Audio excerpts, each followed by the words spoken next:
Hello গিন্নি, সামনে তো পুজো। বাংলাদেশ থেকে 1000 টন ইলিশ উপহার আসবে। শস্য ইলিশ, গরম ভাতের সাথে মাছ, একটু মাছ ভেঙে ভাতের সাথে মাখিয়ে মুখে দিলে। কি এমএলএ দাদা, বাংলাদেশ থেকে একটা সেটা ভাঙা খবর এসেছে দাদা। দিলে তো গরম ভাতে পানিটা ঢেলে সবে মাত্র গরম ভাতের সাথে সর্ষে ইলিশটা মাখিয়ে মুখে দেবো। আরে দাদা, ইলিশ থাকলে তো সরষে ইলিশ খাবেন। এবার তো আর বাংলাদেশ থেকে পর্দার রূপারির ইলিশ উপহার হিসেবে আসবে না। তাহলে আমরা পদ্মা ইলিশ খাবো কিভাবে? এর প্রতিশোধ আমাদের নিতেই হবে দাদা। বাংলাদেশে এমন কিছু জিনিস রপ্তানি বন্ধ করতে হবে যেটা ছাড়া বাংলাদেশ আর বাংলাদেশ থাকবে না। সেটা কি? রাজুদার পকেট পরোটা আর তরকারি। চলুন দাদারা, আপনাদের সেটা ভাঙা খবর দিয়ে থাকবে না বাংলাদেশ, থাকবে না বাংলাদেশ। আমি শোকাহত, আজকে আমি চিৎকার করবো না, আজকে আমি রাখবো না। এই বাংলাদেশ থাকবে না। বাংলাদেশের জেলা থানে, কুমিল্লা, চট্টগ্রাম কোনোটাই থাকবে না। বাংলাদেশের চিকেন লেগ পিসকে আমরা কুকুরের মতন কামড়ে খেয়ে ফেলবো। থাকবে না এই বাংলাদেশ। এই যে রাজুদার পকেট পরোটা দিলাম না রপ্তানি বন্ধ করে, বাংলাদেশের মানুষ এখন হাঁকবে কি করে? বাংলাদেশের মানুষের রাজুদার পরোটা আর তরকারি না খেলে তো হাগাই ক্লিয়ার হয় না। বাংলাদেশ থাকবে না, থাকবে না, না হাঁকতে পেয়ে মরে যাবে। থাকবে না এই বাংলাদেশ, থাকবে না এই বাংলাদেশ। কথাটা মিলিয়ে রাখুন। কি একটা অবস্থা বলতো শামসু, পোলাটার আজকে দুদিন ধরে হাগাই হয় না। আমি আর কি কমু, তোর তো পোলারই হয় না, আমার তো নিজেরই আগা হয় না। ইন্ডিয়া যখন কইছিল যে সামনে বাংলাদেশে অনেক বড় বিপদ হইবে, তখন ভেবেছিলাম না খেতে পেয়ে মরে যাব। এখন তো দেখছি না হাঁটতে পেয়ে মরে। রাজুদার পকেট পরোটা যা খেলে সুন্দরভাবে ইন্ডিয়াটা রপ্তানি বন্ধ করে আমাদের বিপদে ফেলেছে। এমন ভাবে যদি চলতে থাকে তাহলে তো সামনে আমরা আরো বড় বিপদে পড়বো। কোনোভাবেই ইন্ডিয়ার থেকে রাজুদার পরোটা আনার ব্যবস্থা নাই। শুধুমাত্র সিন্ডিকেটের মাধ্যমে বর্ডার ক্রস করে পরোটা আনা সম্ভব। কিন্তু এত রিস্ক নিয়ে এই কাজটা করবে কে? একজনই আছে সিন্ডিকেট জগতের রাজা, যে তার নাম হচ্ছে পুষ্পা।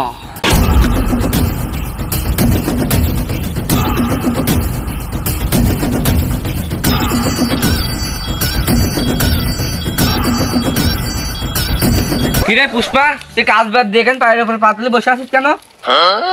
এই পাওয়া আমার, এই পাওয়া আমার, আমার পায়ের উপরে আমি পা তুলে বসে আছি।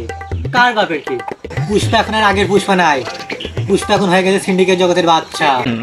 বাচ্চা না বাচ্চা, আমরা এখন যেই মালিকের কাছে কাজ করি পুরো চাইনিজ মাল। কয়েকদিন আগে এর সামনে একজন পায়ের উপর পাতলে বসেছিল, চাইনিজ কুরল দিয়া এক কোপে নামাই ফেলছে, তাও আবার মাঝখানেরটা।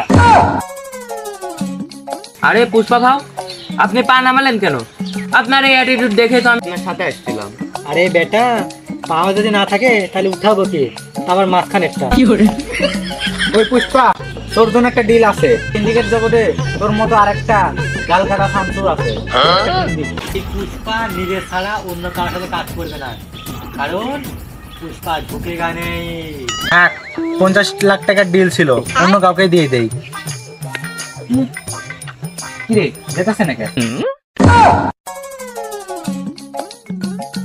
50 লাখ টাকার জন্য তো ঝুঁকায় যায়। 50 লাখ টাকার জন্য পুষ্পা সে ঝুঁকে গেলে সিধা শুয়ে পড়ে গা। আপনি খালি কোন কাম ডাকি ইলিগাল ভাবে বর্ডার ক্রস করে রাজুদার পরোটা তরকারি গালকাটা শামসুর কাছে পৌঁছে দিতে হবে। কাজ শেষে টাকাটা পেয়ে যাবি। Deal done. দে এবার আমার চা দে। চার কাপ ফাঁকা করে চা কই গেল? ভাও, রোদের তাপে চা শুকিয়ে গেছে। এই শীতের দিনে রোদের তাপে চা শুকায় গেছে। এই বাট পাই শিখছস কার কাছ থেকে? ভাও, আপনার থেকেই তো। আচ্ছা চলে। তুই বটের আশেপাশে নজর রাখে, কিন্তু রাজু তো পরোটা নিয়ে আসতে দেরি করছে কেন? আমি পরোটাটা নিয়ে এসেছি, কিন্তু তোমার আশাতে দেরি হলো কেন?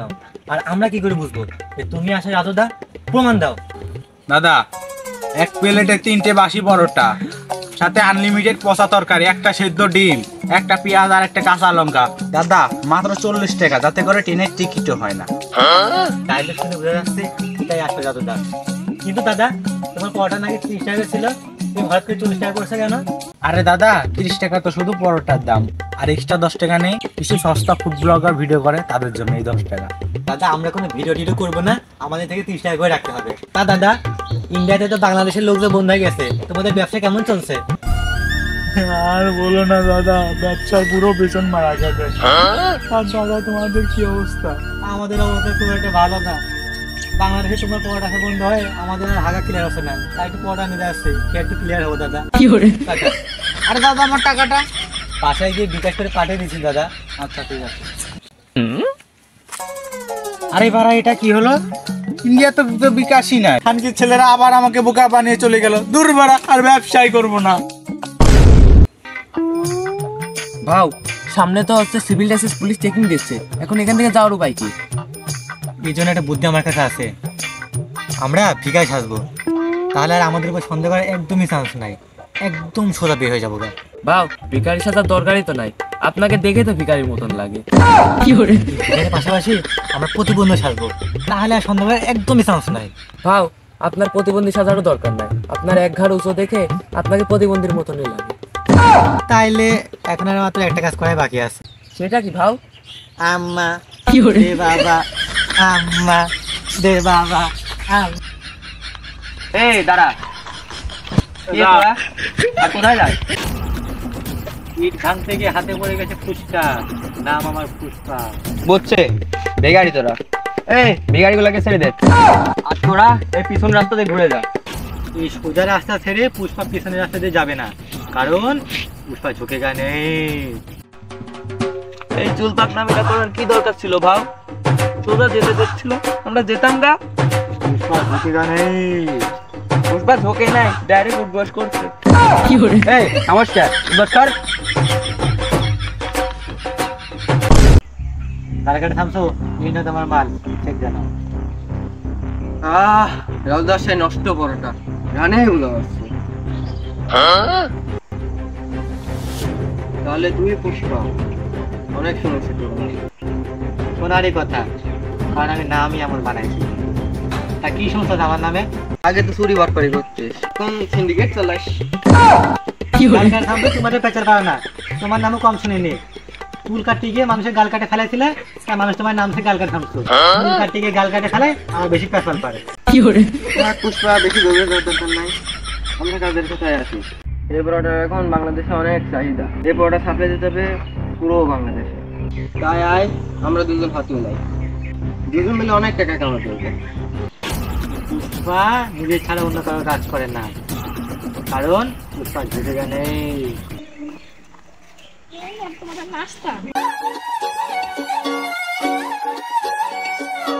तेरी झलक शर्फी श्रीवल्ली नैना मदक बर्फी तेरी झलक शर्फी। মালটা কেডা রে? ভাও ওটা গাল কাটা শামসুর বউ শিবাল্লি। মালটারে আমার মনে হচ্ছে রে। ভাও এটা কি আপনার মন না পাবলিক টয়লেট? যে আসে সে ঢুকে যায়। নিয়ে যাও, ডিল ক্যান্সেল হয়েছে। আরে কিসের দিকে ক্যান্সেল হয়েছে? আজকে থেকে আমার পার্টনার। আয় হাত মিলাই।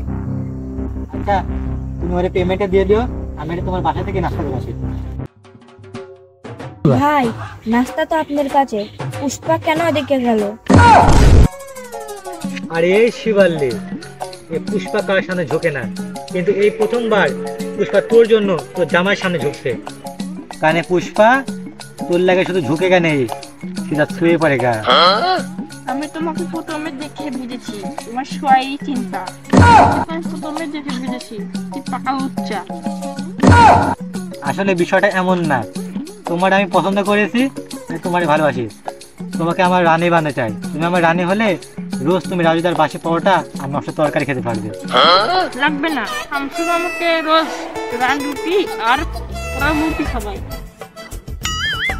আজকে আমার কাছে টাকা নেই বলে আমি তোর নান রুটি আর পোড়া মুরগি খাওয়াতে পারছি না, কিন্তু একদিন আমার কাছে অনেক টাকা হবে, সেদিন আমি তোকে নান রুটি আর পোড়া মুরগি খাওয়াবো, কথা মিলাই নিস। শিবাল্লি আজ আমার অপমান করছে, অন্তই লাগছে রে। নেক্সট ওর সামনে যাবো তো যাবো, একটা গাড়ি নিয়ে যাবো, পেমেন্ট পাইছি না, ওই টাকা দিয়ে একটা গাড়ি কিনে নেয় যা। ভাও আমরা মাত্র পেমেন্ট পাইছি তো 2000 টাকা, ওই টাকা দিয়ে গাড়ি কেন, গাড়ির টাকাও হবে না। 2000 টাকা কেন? দিন না 50 লাখের হয়েছিল। ভাও ওটা তো পুরা কাজের শেষে। গাড়ি তো আমি আজকে নেবো, এই যে আমি এখানে বসলাম, গাড়ি না নিয়ে আমি এক পা এখান থেকে নড়বো না। ভাও বুদ্ধি তো একটা আছে।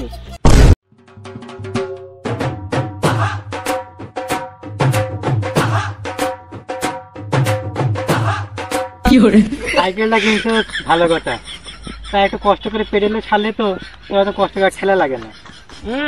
2000 টাকা দামের সাইকেল পাইছেন, তাই তো আপনার ভাগ্য। আবার পেট্রোল ছাড়তে চাচ্ছে। আচ্ছা আচ্ছা, আর ডুবে যাওয়ার দরকার না সব। আর ওই দিন থেকে টেকা কামানোর জন্য হয়ে যায় আমি এক নাছোড়বান্দা। পটা পাচার করা হয়ে যায় এক পুষ্পার একমাত্র ধান্দা।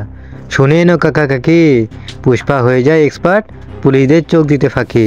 খালে মাছ পাওয়া যায় টাকি, পুষ্পা মাল বেচে একদম নগদে, দেয় না কাউকে বাকি। কাকা এমনি করে পুষ্পা কামায় অনেক টাকা, তারপরে সবাইকে বাদ দিয়ে পুষ্পা একাই শুরু করে ধান্দা। তারপরে গালকাটা শামসু আর গালকাটা শামসুর লোকসহ সমস্ত সিন্ডিকেটের পুষ্পা কিনে ফেলা এই টাকা দিয়া। ওই যে কথায় আছে না, যদি পকেটে থাকে টাকা দেখবা কাকা, কি চলতেছে এই দুনিয়ায় সবই ঝাঁকানাকা। সবকিছু ঠিকঠাক চলতেছিল, কিন্তু হঠাৎ একদিন যা ঘটলো।